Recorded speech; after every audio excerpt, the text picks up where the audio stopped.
कछा जिले के बोड़खोला विधानसभा केंद्र के दक्षिण मानिकपुर क्षेत्र में शिवबाड़ी प्रांगण में अष्टप्रहर हरिनाम संकीर्तन कार्यक्रम आयोजित किया जा रहा है। इलाके के राजमार्ग के विकास, जल परिसेवा के सुचारू समाधान, यातायात परिसेवा के समस्या के समाधान तथा कई और मांगों को लेकर आखिरकार राजनेताओं से उदास होने के बाद भगवान के समक्ष कीर्तन प्रक्रिया के जरिए उनकी मांगों की आपूर्ति के लोग आह्वान जता रहे हैं।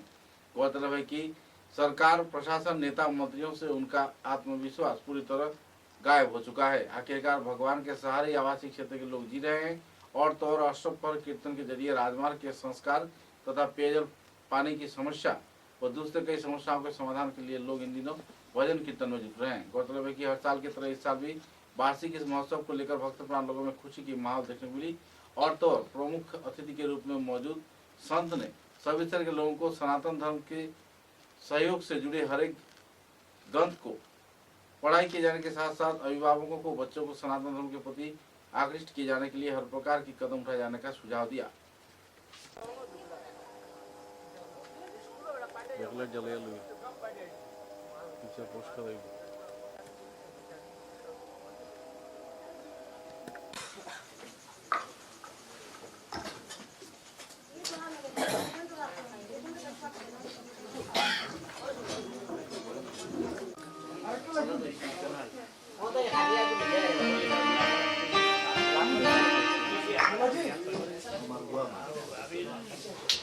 देखलेन बड़ो भाई ওটাতে কি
প্রতি বছরের নিয়ে আমাদের এই রাজনগর দক্ষিণ মানিকপুর শিববাড়িতে আমরা শ্রী শ্রী হরিনাম যজ্ঞ, অষ্টপ্রহর হরিনাম যজ্ঞ করে থাকি। এই বছরও আমাদের গ্রামের সকল গ্রামবাসী, কৃষ্ণভক্ত প্রেমী, কৃষ্ণপ্রেমী সবাই মনোনীত করে এবারও শুরু করেছি। আজকে আমাদের 11ই অগ্রহায়ণ, 28শে নভেম্বর। আজকের দিনে আমাদের শ্রী শ্রী হরিনাম যজ্ঞের শুভ অধিবাস। কাল হবে কীর্তন। সমস্ত দিনব্যাপী হরিনাম যজ্ঞের শুভ সংকীর্তন চলবে। উদয়স্ত হবে শ্রীনাম যজ্ঞ শুরু। সন্ধ্যা পরে হবে নামে লীলা সংকল্প করেছি আমরা। সেই মনোনীত করে আমরা সবাই গ্রামবাসী এই শ্রীনাম যজ্ঞের আয়োজন করেছি। পরশুদিন কি অনুষ্ঠান? কালকে থাকবে দুপুর 12টা পরে মহাপ্রসাদ বিতরণ, রাত্রি 10 ঘটিকা অবধি। তারপরের দিন থাকবে পূর্ণাহুতি, 12টা পরের দিন দুপুর 12টা পরে মহাপ্রসাদ বিতরণ হবে। জনগণের উদ্দেশ্যে কি বলতে চাই? জনগণের উদ্দেশ্যে বলতে চাইছি, আমরা সকল গ্রামবাসী বা এলাকাবাসী বা সবাইকে আমরা অনুরোধ করেছি, আপ্রান্ত বিনম্র অনুরোধ যে সবাই যেন আমাদের কীর্তনে অংশগ্রহণ করুন, আমাদেরকে আনন্দ উপভোগ করেন এবং মহাপ্রসাদের জন্য সবাইকে অনুরোধ করছি সবাই যেন কালও মহাপ্রসাদ পান, তারপরের দিনে যেন মহাপ্রসাদ পান। দেখেন, যদি সনাতনী রক্ষা করতে হয় তাহলে আমাদের শাস্ত্রচর্চার প্রয়োজন আছে। কারণ আজকালকের যে শিক্ষা, আমি বলবো সেটা শুধু জড় শিক্ষা, শুধু জড় জগৎকে কীভাবে ভোগ করা যায় সেই বিষয়ে অবগত হচ্ছে আজকালকার যুব সমাজ বা যুবক যুবতীরা। এদের যদি পারমার্থিক শিক্ষা যদি না হয়, আত্মজ্ঞান যদি না হয়, তাহলে কোনোভাবেই সেরা সনাতনী পূর্ণ সনাতনী হতে পারবে না। যার জন্য আমাদের সাধুসঙ্গের প্রয়োজন। বিশেষ করে যে আমাদের শ্রী শ্রী ভুবন মঙ্গল হরি নাম সংকীর্তন, যেটা মহাপ্রভুর বিশেষ অবদান। গৌরহরি আজ থেকে প্রায় 540 বছর পূর্বে প্রকট হয়ে এই ভক্তি শিক্ষা আন্দোলন করেছিলেন। কারণ এই আন্দোলন করার কারণই হচ্ছে পৃথিবীতে আছে যদি নগরাতি গ্রাম সর্বত্র প্রচার হবে মোর কৃষ্ণ নাম। যদি কৃষ্ণ নামে আমাদের অনুরাগ আসে, ভক্তি আসে, প্রেম আসে এবং সাধুসঙ্গ যদি আমরা করি, শাস্ত্রচর্চা করি, যেখানে সাধুসঙ্গ হয় এখানে কীর্তন হবে, কাল 4 দল আসবে। আমি আজ ভোলানাথের কৃপায়, বাবার কৃপায় আজ এখানে অধিবাস কীর্তন পরিবেশন করতে এসেছি। তো এখানে সবার সঙ্গে আমার ভালো পরিচয়, সুপরিচিত সবাই, বিশেষ করে গৌতম, ওর মাধ্যমে এখানে আসা, বা গ্রামবাসী সবাই আমাকে অত্যন্ত ভালোবাসে। এদের প্রেরণায় বা এদের ভালোবাসার টানে এখানে আসা।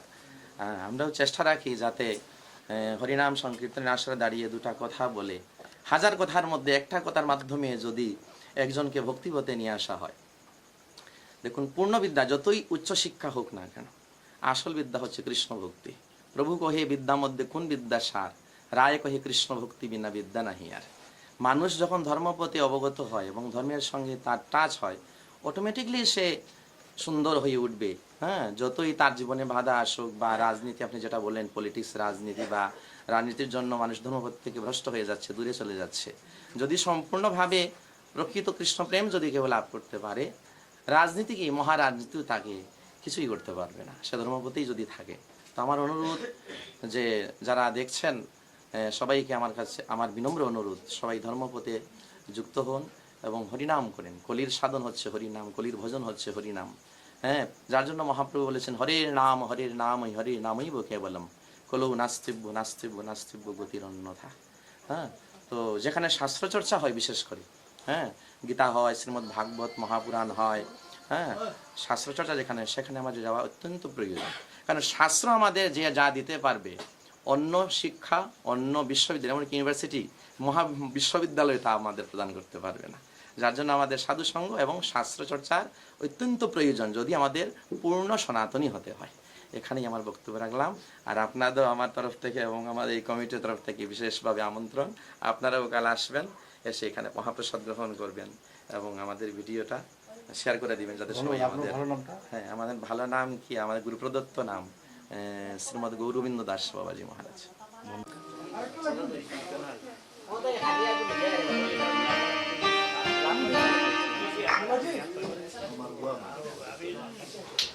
দেখলেন বড় ভাই, ওটাতে কি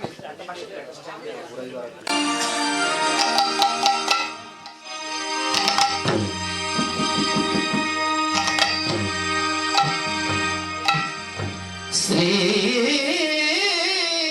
গুরু নিতাই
রঘুনাথম বিতরতম সজীবম তন্মহিমম সাতৈত সবভূতা